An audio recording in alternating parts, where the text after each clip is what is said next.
নমস্কার, আমি দেবিকা। কেমন আছেন সবাই? আশা করছি সেভাবে সবাই ভালো আছে, সুস্থ আছে। নতুন আরেকটি দিন শুরু করছি তোমাদের সবার ভালোবাসা নিয়ে। দেখতে পাচ্ছ গাছগুলোতে কত সুন্দরই না ফুল ফুটেছে। রাত্রিবেলা বেশ জোরে বৃষ্টি হয়েছে। প্রথমে তো ধীরে ধীরে হচ্ছিল, তাই গাছগুলোতে একদমই জল পাচ্ছিল না, তাই এখানে নিচে নামিয়ে রেখেছি যাতে ভরপুরভাবে এরা বৃষ্টির মধ্যে স্নান করতে পারে। আসলে বৃষ্টির জল পড়ার পরে গাছগুলো একদম তরতাজা হয়ে যায়, দেখতে কতই না ভালো লাগে, তাই দিয়েছিলাম বৃষ্টিতে। আর বেশ ভালো ফুলও ফুটেছে। তো এইখান থেকে কয়েকটা ফুল তুলে নিচ্ছি। সকালবেলা কাপড় টাপড় চেঞ্জ করার পর তুলে রাখছি, তারপর কিন্তু ফুলগুলো কেমন হয়ে যায়, তো সেই কারণে। আর বেশ কয়েকটাই ফুটেছে, ওই সাইডের গাছটাতেও অনেক ফুটেছে, তো এখান থেকেই তুলে রাখলাম কয়েকটা। ওইটার থেকেও কয়েকটা তুলেছি, তুলে এনে রেখে তারপর পাশে কাজটা সারা হয়ে গেছে, আগেই ফ্রেশটা শোয়া হয়ে গেছে। তো এদিকে এসে বসিয়ে দিচ্ছি রান্না। এই যে চাল নিয়ে নিচ্ছি, আগে ভাতটা বসাবো, তারপর সবজি করব। সবজিটাও ওইদিকে মোটামুটি আমার রেডি করা হয়ে গেছে, ভাত বসিয়ে দিয়ে তরকারিটাও বসিয়ে দেবো জোর হাতে। যেই দিন রাত্রিবেলায় বৃষ্টি হয় না, সকালবেলা কিন্তু ঘুম থেকে একদমই উঠতে ইচ্ছে করে না, কারণ এত পরিমাণে গরম। আর সেই সকালটা দেখবে একটুখানি ঠান্ডা ঠান্ডা ওয়েদার থাকে, তো কী আর করবো বলো। ওই সংসারের কাছ থেকে তো আর ফাঁকি দেওয়া যায় না। আর যাই হোক, এইখান থেকে কিন্তু ফাঁকি দেওয়া যাবে না। আমি যদি একটুখানি লেট করে উঠি তাহলে কিন্তু বরকে না খেয়েই ডিউটি যেতে হবে। সেই কারণে সময় মতো উঠে পড়েছি। কী আর করবো বলো, মনে একটুখানি খারাপ হয়েছিল। এই তো কিছুক্ষণ 10 মিনিট মতো একটু হয়ে এই দিক ওদিক করেছি, তারপর শরীরের আলসিটা ছাড়লো। আমি সত্যি কিছু মানুষ আছে না যে ঘুম থেকে ওঠার পরে একদম তরতাজা হয়ে যায়, আমি একদমই পারি না। কারণ আমি ঘুম থেকে ওঠার পরই কেমন যেন একটা আলসেমি লাগে। তারপর যখন বাইরে বেরিয়ে একটুখানি দাঁড়াই, যখন দেখি চারপাশের মানুষগুলো নিজের মতো কাজ করে যাচ্ছে, স্কুলে চলে যাচ্ছে, অনেকেই রান্নাবান্না সারা হয়ে গেছে, অনেকের কুকারে সিটি দিচ্ছে। আসলে শহরের ঘরগুলো এত ভিড়ভাড়াক্কা, এই ঘরের লাগা ঘর তো ওই সব শোনাই যায়। তো কী করবো, তারপর আর কি মনটা একটুখানি অন্যরকম হয়ে যায়, একটুখানি ফ্রেশ হই, তারপরে এসে ঘরের কাজকর্ম করতে লেগে পড়ি। যাকে অনেক দিন পর না সিয়া সিডটা খাওয়া হচ্ছে। কয়েকদিন মধ্যেখানে শেষ হয়ে গিয়েছিল, তারপর আর আমি অনলাইন থেকে ওটা দেবো করে আর দেওয়া হচ্ছিল না, এত পরিমাণে আলসি। যাকে এই যে দেখো বরের ভাতটা দিয়ে, আর আমি সিয়া সিডটা তো আগেই ভিজিয়ে রেখেছিলাম, অর্ধেকটা বরকে দিয়েছি, ও খেয়ে দিয়ে তারপর খাওয়া দাওয়া করছে। ওইদিকে কাপড়গুলো বের করে রাখলাম, না হলে তো আবার চিৎকার চেঁচামেচি শুরু হয়ে যাবে। কোথায় কি একবার রুমাল দাও, একবার বেল্টে দাও, একবার শার্ট দাও, এইসব লেগেই থাকে। তাই আগে থেকে বের করে দিলে ওই সব আর কোনো ভেজাল নেই। যাকে একটু ফ্রি হয়েছি, আর তারপরে শেষ অ্যাসিডটা খাচ্ছি। ততক্ষণে বরেরও শেষ হয়ে গেছে, এবার ও বেরিয়ে যাবে। আর এই যে তারপর ছেলেও এসেছে আমার কিনারে, এসে আমাকে টানাটানি করছে, ও জানালায় চড়বে, পাপ্পাকে এখান থেকে বাই বলবে। আর বাইরে চলে গেলে তো সেই কান্নাকাটি শুরু করে দেবে। প্রথমে সুন্দর হাসি মুখেই পাপ্পাকে বাই বলবে, কিন্তু তারপর ওর মন খারাপ হয়ে যায় যে ওর পাপা বেরিয়ে চলে যাচ্ছে দেখে, মনকে সামলাতে পারে না, তারপর কান্নাকাটি জুড়ে বসে। তারপর কিন্তু সামলানোটা একটুখানি কষ্ট হয়ে যায়, তাই চেষ্টা করি দরজা লাগিয়ে ঘরের ভিতরেই রাখার। যে আগে আজকে না এই বেডরুমটাই ডিপ ক্লিনিং করব, অনেকদিন ধরে ভাবছিলাম। সেই রকম তো হয় না, ঝুলটুল জমা হয় না। তারপর হালকা পাতলা মাকড়সার জাল, মাকড়সা কিন্তু সবখানেই থাকে। গ্রামে একটুখানি বেশি হয়, শহরে একটুখানি কম হয়। জাগে এই যে ঝেড়ে নিচ্ছি ভালো করে, আগে ওয়ালগুলো ভালো করে ঝাড়ু দিয়ে একটুখানি ঝেড়ে নিলে ডাস্ট টাস্ট যা পড়ে উড়ে এসে সব কিন্তু পরিষ্কার হয়ে যায়। তো তারপর দেখো, আর এই ওয়ালের যে এই যে কাণ্ডকারখানা দেখছো, এটা আমি আর সোনা বাবা ওই শুরু করেছিল। আর তারপর ফিনিশিংটা আমি দিয়েছি, পুরো ওয়ালটাই খারাপ করে নিয়েছি। আমার কিন্তু আর্ট একদমই ভালো না, কোনো ধরনের আর্ট কখনো করিনি, তবে এখন কিন্তু আমার ভীষণ ইচ্ছে করে। আর আমি ভাবছি টুকটাক আর্ট, ওই আর্ট অ্যান্ড ক্রাফটের যে কাজগুলো হয়, ঘরের কিছু টুকটাক ডিজাইনের ওয়ালের বসানোর জন্য ফটো টটো, ওগুলো বানাবো। বেশ ঘরে বসে ভালো লাগবে, বানাতে ইচ্ছে করছে মন থেকে। তো দেখছি আগের দিকে না অনলাইন থেকে জিনিসগুলো অর্ডার দিয়ে আগে আনবো, তারপর কাজ শুরু করবো। যাকে তো আমার কাজ তো দেখতেই পেয়েছো, ভীষণ বাজে। তো পুরো ঘরটাই মোটামুটি ঝেড়ে নিয়েছি আগে, আর তারপরে এই যে উপরের জিনিসগুলো আগে গুছিয়ে রাখছি। এখানে যে টুকটাক ওই থাকে যেগুলো রাফ ইউজে লাগে, সেগুলোই সুন্দর করে আগে মুছে টুচে পরিষ্কার করে সবকটা তুলে জায়গা মতো রাখলাম। ঘরটা যেহেতু ঝেড়েছি, তো বুঝতেই পারছো বিছানাতে সব ঝুলটুল পড়েছে। তো এবার বিছানাটা ভালো করে ঝাড়বো, তার আগে পুরো গাদ্দাটাই তুলবো। পিঁপড়ে দেখছি লাইন লেগেছে। এই পাপাইয়ের এই কাজ জানো তো, ও কী করে বিস্কিট খেয়ে কখন যে নিয়ে এসে ওই গাদ্দার নিচে লুকিয়ে রাখে ওইটা কিন্তু বুঝতে পারি না, ওকে আমি খাওয়ার জন্য দিই আর ওই সব করে। আর তারপর তো আর কি রাত্রেবেলা ঘুমানো যায় না, পিঁপড়ে লাইন ধরে যায়, এত পিঁপড়ের উপদ্রব, আগে ছিল না এরকম, এই বছরই এত কষ্ট পাচ্ছি কি আর বলবো। একটা চক এনে রোগড়ে রোগড়ে পুরো লাগাতে লাগাতে চকটা শেষ হয়ে গেছে। লক্ষ্মণ রেখাতে না কিছু সময়ের জন্য বন্ধ হয়, তারপরে আবার ওই শুরু হয়ে যায়, তাই এখন আর আনিনি। আর পাপাইও থাকে যা যেটা সেটা মানে বুঝতেই পারো, বাচ্চাদের করে না একটুখানি সতর্ক থাকতে হয়, তো আমি সেই কারণে আর মানে নিয়েও আসিনি আর এখন দিইও না। পরিষ্কার করে রাখি, যেখানে পিঁপড়ে লাগে সেই জায়গাটা না ভিজে কাপড় দিয়ে মুছে দিই, তারপর একটুখানি নিচ দিকে মুছে দিলে আর একটু উপর দিয়ে লেগে যায়, কিন্তু ওই সব করতে থাকি যাতে বিরক্ত হয় এই দিন, এই মানে আমার ঘরের লাইনটা ছেড়ে অন্য কোনো রাস্তা দিয়ে যায়। তো যাকে বেশি ভালো করে গাদ্দাগুলো ঝেড়ে মুছে পরিষ্কার করে নিয়েছি। আর পাপাই দেখো বিছানাতে নাচানাচি করছে, ও এবার আমাকে মানে ওই কাজে ডিস্টার্ব করবে, ও ওটাতেই খুশি। যাকে আমিও আমার মতো কাজ করছি, তুমি করতে থাকো ডিস্টার্ব, আমার তাতে কোনো অসুবিধে নেই। মানে তো এই হলো ব্যাপার, যাকে বেশিটা টান টান করে আমি গুছোচ্ছি আর ও নাচছে, তো আবার সেই এলোমেলো হয়ে যাচ্ছে।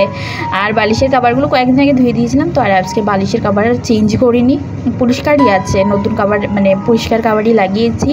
তো তারপর বালিশগুলো ঠিকঠাক মতো জায়গা মতো রেখে দিয়েছি।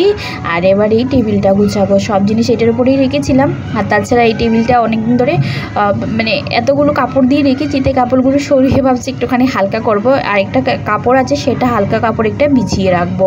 তো এই ডাকনিটা ছিল প্লাস্টিকের, আর এইটা জল পড়ে পড়ে একদম মানে আয়রনের দাগ পড়ে গেছে, যেহেতু টেবিলটা লোহার, তো লোহার আর কি যে জঙ্কারগুলো হয় ভিজা থাকার কারণে জঙ্কার পড়ে গেছে, আর টেবিল ডাকনিটাও খারাপ হয়ে গেছে।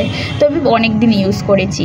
আমার এটা কী বলো তো, আমি সত্যি বলছি, একটা ছোটো ছোটো জিনিসও না ফেলতেই আমার কী যে কষ্ট হয়। আমি ঘরের কোনো জিনিস ফেলি না, সযত্নে প্রত্যেকটা জিনিস, সেটা একটা প্লাস্টিক হোক, একটা কার্টুনের মানে কার্টুন হোক, কোনো জিনিস আসার পর মানে অনেক জিনিস পাবে, যেগুলো দেখার পর আমার বর আমাকে অনেক মানে বকে যে কী করো তুমি এসব, কী রাখো আবর্জনা জাবরা। ও মানে পেলে তো সব ফেলে দেয়, মাঝে মধ্যেই ওরকম করে, যখন জাবরা ফেলতে যায় না সব এখানে জমা করে এক জায়গায় করে নিয়ে ফেলে আসে, তারপর আমি দেখি তো একটুখানি মন খারাপ হয়ে যায়। তারপর আর কি, এই তো দেখো না টেবিলের উপরে রেখেছি কার্টুনটা, এইটা রেখেছি, এটার মধ্যে ওই যে ফুলের টবগুলো এসেছিলো কয়েকদিন আগে টবের, তো আমি একটুখানি ইয়ে দিয়ে টেপ দিয়ে কভার করে রেখেছি, ভেবেছি এটাকে একটুখানি কালার করে সুন্দর করব, ভালো লাগবে, জিনিস রাখা যাবে। তো এই হলো আর কি আমার অবস্থা, আমি সবসময় এরকমই করি। আগে কী করতাম মানে কালার টালার তো করি না, তবে ওই টেপ লাগিয়ে লাগিয়ে না এগুলোকে একটুখানি শক্তপোক্ত করে নিই, তারপর জিনিস রাখি। এরকম প্রচুর কার্টুন আছে আমার ঘরে। তো তারপর আমি দেখছি কি ঘরটা ঝাড়াঝুড়ি কমপ্লিট হয়ে গেছে, এবার জিনিসপত্রগুলোই সুন্দর করে আগে গুছিয়ে নিচ্ছি। তো এই যে ড্রয়ারগুলো একটুখানি চেক করছি, আসলে ড্রয়ারের মধ্যে এক একটা মানে ড্রয়ারের ভিতরে এক এক রকমের জিনিস রাখি, তার মধ্যে একটার মধ্যে ছোটোখাটো যেগুলো মুছামুছি ডাকনা ডুকনি কাপড় লাগে না সেগুলোই রাখি। পাপাইয়ের মেডিসিন আছে সেগুলো, আর এগুলো অগুছালো বেশিরভাগ সময় সোনা পাপাই করে থাকে। আসলে ওই এইসব ড্রয়ার খুলে বসে কোনায় বসে বসে ড্রয়ার খুলবে, জিনিস বের করবে, খেলবে, আবার ডালবে, না হলে ও বাইরে নিয়ে ফেলবে, তো আমি আবার তুলে আনে রাখবো, এইসব হয়ে থাকে। তো আমি সুন্দর করে ড্রয়ারের ভিতরটা গুছিয়ে নিয়েছি, আর উপরে একটা কাপড় দিয়ে দিয়েছি যাতে কোনো ধরনের ডাস্ট না পড়ে। ডাকনা থাকলে কি ওই বের করে নিয়ে ভালো করে ধুতে হয় না। যাকে আমি না এই দেখো একটা ছোটো ছোটো যে মোজা, তারপর ওই রুমাল টুমাল হয় না, সব কিছু রাখার জন্য ছোটো এরকম একটা বাকেট বানিয়ে নিয়েছি, সেটার মধ্যেই রাখি যাতে সময় মতো সব কিছু পেয়ে দিই, নাহলে ছোটো কাপড় খুঁজতে খুঁজতে অবস্থা খারাপ হয়ে যায় সত্যি।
আমি যে সময়টাতে ভয়েস ওভার দিচ্ছি বাইরে ঝমঝমিয়ে বৃষ্টি হচ্ছে, জানি না ক্লিয়ার হবে কি না, কারণ বৃষ্টি হচ্ছে সেই কারণে ভয়েস ওভারটা দিতেই পারছিলাম না। তো ভিডিও তো আপলোড দিতে হবে, সেই কারণেই দিয়ে দিলাম, ভাবলাম চলো একদিন অ্যাডজাস্ট করে নেওয়াই যায়। তো এই হলো ব্যাপার।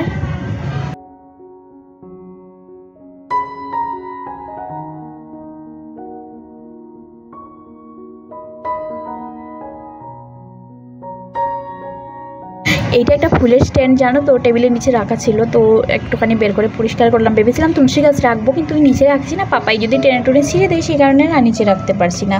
বড় একটা ব্ল্যাঙ্কেট আছে যেটা ধুয়ে দেবো, অনেকদিন ধরেই ভাবছি, আর ধোয়ার জন্যই টেবিলের নিচে ঢুকিয়ে রেখেছি। সময় বের করে ধুয়ে দিতে হবে। আসলে ওই ওয়েদারটা সেরকম কখনো বৃষ্টি দেয়, কখনো বৃষ্টি বৃষ্টি ভাব করে রাখে, সেই কারণে দিতে পারছি না ধুয়ে। সংসারটাকে তুমি যতই গুছিয়ে রাখো না কেন, কাজ নিজের মতো না বেরিয়েই আসে, একটা না একটা সত্যিই লেগে থাকে। এমন একটা দিন থাকে না যেই দিন ছুটি পাবে তুমি, আর যেই দিনগুলোতে ভাববে যে না আজকে কাজকর্ম করবো না, একটুখানি ছুটি নেব, আরাম করব, সেই দিনগুলোতে মনে করো আরও বেশি কাজ থাকে। একদিন যদি নিয়েও নাও তাহলে পরের দিন না সেই ডাবল ক্লান্ত হয়ে পড়বে তুমি, কারণ কাজের পরিমাণটাও সেই ডাবলই থাকবে।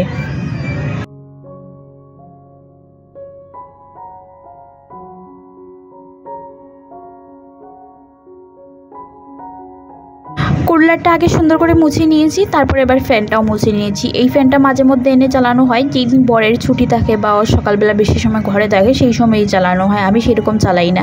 কুলারটা দিনের বেলা চালানোর পর এত আওয়াজ হয় একদম মাথা ধরে যায়, তো মাঝে মধ্যে এটা চালানো হয়। আবার এই রুমে এনে রাখি কেন, এখানে জায়গা বেশি। তারপর চলে এসেছি, জানালাগুলো সুন্দর করে একটুখানি ঝেড়ে নিচ্ছি, যেহেতু ডাস্টিং করেছি তো এমনিতেও ডাস্ট এসে পড়ে, তো সবসময় একটুখানি ঝেড়ে মুছে পরিষ্কার রাখতে হয়। আর এবার সুন্দর করে ঘরটা ঝাড়ু দেবো, তারপর ঘরটা মুছেও নেব। এত কাজকর্ম করার পর মাঝে মধ্যে মনে হয় যে বাবার বাড়ি যদি পাশে থাকতো তাহলে হয়তো একদিনের জন্য গিয়ে যেতাম বা একবেলার জন্য যেতাম। মনটা সত্যি খারাপ হয়ে যায় মাঝে মধ্যে। আসলে বাবার বাড়ি পাশে থাকলে মজাই আলাদা, বলো, মাঝে মধ্যে যাওয়া যায়। আমার তো সেই বছরে 2 বছর 3 বছর পর একবার যাওয়া হয়, আর গেলেও থাকা হয় না সময়ের অভাবে। আসলে আমাদের বড়জারদের বাইরে কাজ করে না, তাদের জীবনটাই এরকম, সত্যি মানে অনেকটাই বেশি একটুখানি অ্যাডজাস্ট করতে হয়। যেমন বাড়িতে আমার জায়েরা আছে, ওরা কিন্তু যেতে পারে, মাঝে মধ্যেই নাইরে যায় বাবার বাড়িতে, আমার সেটা হয় না। মাঝে মধ্যে এরকম ঘরটা যদি মানে আনাচে কানাচে মেরে পরিষ্কার না করো তাহলে দেখবে একদমই ভালো লাগে না। রোজ দিনই কিন্তু আমরা পরিষ্কার পরিচ্ছন্ন করি, কিন্তু যেই দিন ডিপ ক্লিনিং করা হয় সেই দিন দেখো না ঘরের কত ঝুল, কত প্যাকেট টেকেট, কত কিছু বেরিয়ে পড়ে, আর কত কাজও বেরোয় সত্যি। মানে পরিষ্কার পরিচ্ছন্ন রোজ দিনই রাখি, তারপরও যখন মাসে একবার ডিপ ক্লিনিং করি সেই দিন কত কাজ হয়। আসলে রোজ দিনই ময়লা হয়, রোজ দিনই ডাস্ট উড়ে এসে উড়ে এসে জুড়েই বসে এরা বাইরে থেকে জাগে। ওই এত কাজের মানে পরিমাণ ওই দিন একটু বেশি থাকে। যেমন আজকের দিনে কতগুলো কাজ করছি, আর এই কাজগুলো কিন্তু আমি রোজ দিনই করি, আজকে একটুখানি আনাচে কানাচে মেরে করছি, দেখো কতগুলো ঝুল ঝাল ময়লা বেরিয়ে এসেছে ঘরের ভিতর থেকে, আর কিন্তু রোজ দিনই পরিষ্কার পরিচ্ছন্ন করা হয়। তো বন্ধুরা, আমার এই ভিডিওটির যদি কোনো একটি পার্ট ভালো লেগে থাকে তাহলে প্লিজ আমার চ্যানেলটি সাবস্ক্রাইব করে দিয়ে পাশে দেখো, কারণ আমি রোজ দিনই কিন্তু এই ধরনের ভিডিও দিয়ে থাকি। যারা এতক্ষণ ধরে আমার ভিডিওটি দেখছো, আমার চ্যানেলটি এখনও সাবস্ক্রাইব করোনি, প্লিজ আমার চ্যানেলটি সাবস্ক্রাইব করে দিও। আর ভিডিওটি দেখার জন্য অনেক অনেক ধন্যবাদ, লাস্ট অবধি দেখতে থাকো।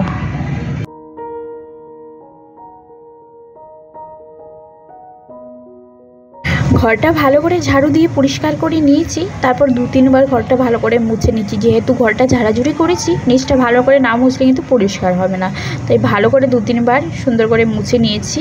আর এবার লাস্ট একবার মুছে নিচ্ছি, একবার মানে একটুখানি সার্ফের জল দিয়ে মুছে দিত, তাই 3-4 বার না মুছলে ওইটা স্লিপ করবে, সেই কারণে একটু ভালো করেই মুছে নিচ্ছি। মোটামুটি আমার ঘরের কাজকর্ম কমপ্লিট হয়ে গেছে, আর এবার শেষের পথে গিয়ে স্নান টান করে আসবো। রান্নাঘরের কাজ আগেই গুছিয়ে রেখেছি। চলো আজকের জন্য টাটা।